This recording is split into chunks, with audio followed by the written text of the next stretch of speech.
Hey guys, welcome back to Auto Repair guys. Thank you guys for watching and subscribing to the channel. Today will be super helpful video to any of you having a BMW guys. We're talking about BMW 5 Series generation F10 F11. This is the year model from year 2010 to year 2018.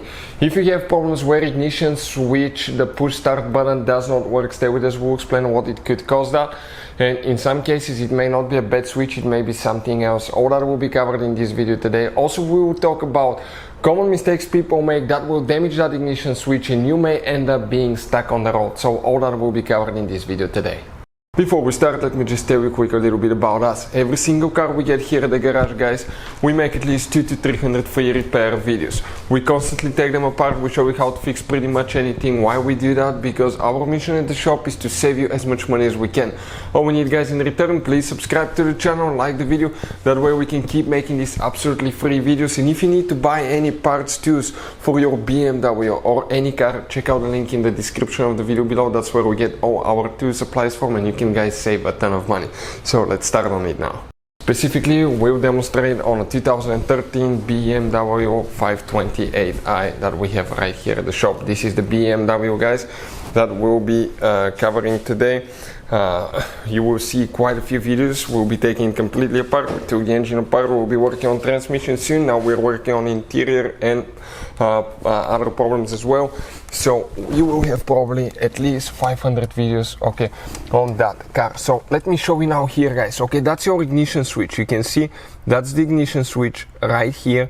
And if you remove that center dash trim piece on the back side of the ignition switch, you will have the wires. Okay, that's the wires right here. People guys, okay, I've noticed that often what they will do, they will actually remove that center trim to actually wrap it in carbon fiber, to actually change it, paint it, all kind of weird things guys. And when they do that guys, what they can actually do, they can sometimes damage the connector right here.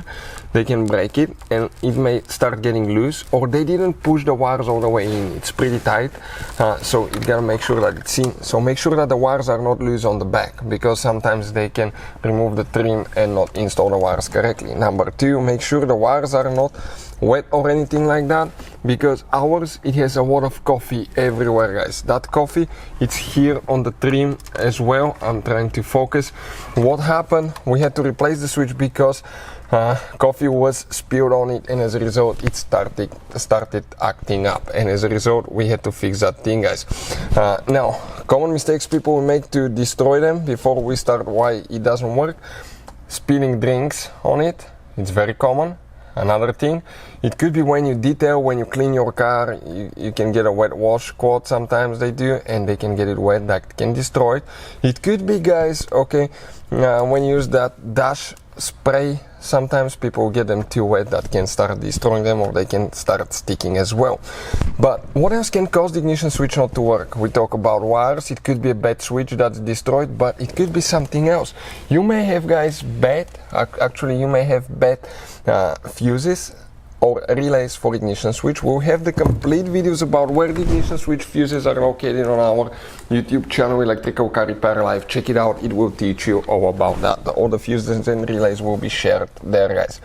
So check fuses, relays for ignition switch. Also, always check fuses and relays guys for engine starter, engine computer, ECU, PCM, transmission computer. Why? Because often guys, that could be part of it as well.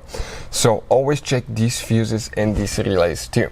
Sometimes if the switch gets wet, it may dry later and it may have just caused a burnt fuse that you need to replace, but in other cases it may be bad switch, or bad switch and bad fuse, because sometimes a bad switch will burn a fuse as well guys, or a relay. And if you want to see, okay, the symptoms of bad ignition switch, what you can expect, what will happen if ignition switch is bad, we will have complete video on the channel. Check it out, it will teach you all about that. Hopefully the video will be helpful. Thank you for watching, see you guys next time.